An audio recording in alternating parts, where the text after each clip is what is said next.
నమస్కారం అండి. మాటీ మంత్రంలో నేను మీ మాధవి. భగవద్గీత.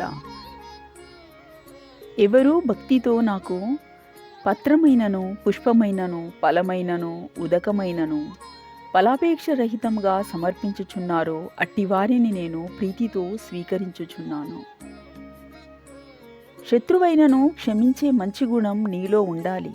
మంచిదే, కానీ క్షమించాం కదా మారిపోయి ఉంటారు అని మళ్ళీ చేరదీసి మోసపోకు. ఎలాంటి వారినైనా ఎక్కడ ఉంచాలో అక్కడే ఉంచు. ఎందుకంటే దుష్టబుద్ధి కలవాడు నువ్వు చేసిన మేలు మరచిపోయి నీకు కీడు చేయడానికి ప్రయత్నిస్తాడు.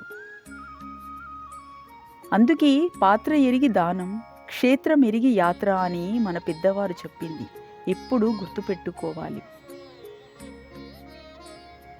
నీ తప్పు లేకున్నా నిన్ను ఎవ్వరూ బాధపెట్టినా నీకు ప్రతీకారం తీర్చుకోవడం చేత కాకున్నా కాలం మాత్రం తప్పక శిక్షిస్తుంది. ఒక ఇంజనీర్ కావాలంటే ఎన్నో పుస్తకాలు చదవాలి. ఒక డాక్టర్ కావాలంటే ఎన్నో పుస్తకాలు చదవాలి. ఒక లాయర్ కావాలంటే ఇంకెన్నో పుస్తకాలు చదవాలి. అదే ఒక గొప్ప వ్యక్తివి కావాలంటే ఒక భగవద్గీత చదివితే చాలు. భగవద్గీత ఒక మనిషిని ఉన్న వ్యక్తి నుంచి ఉన్నత వ్యక్తిగా మారుస్తుంది. అది భగవద్గీత గొప్పతనం.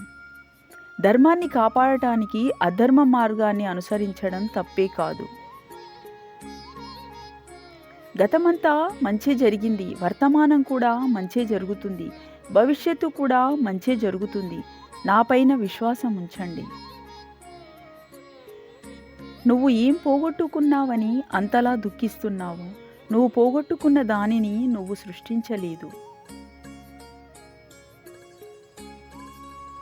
నువ్వు అనుభవిస్తున్నదంతా ఇహలోక సంపదే.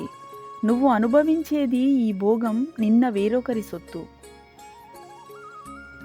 నేడు నీదిగా అయ్యింది, రేపు వేరొకరి సొంతం అవుతుంది. మార్పు అనేది ప్రకృతి సహజ ధర్మం. శ్రీకృష్ణార్పణమస్తు.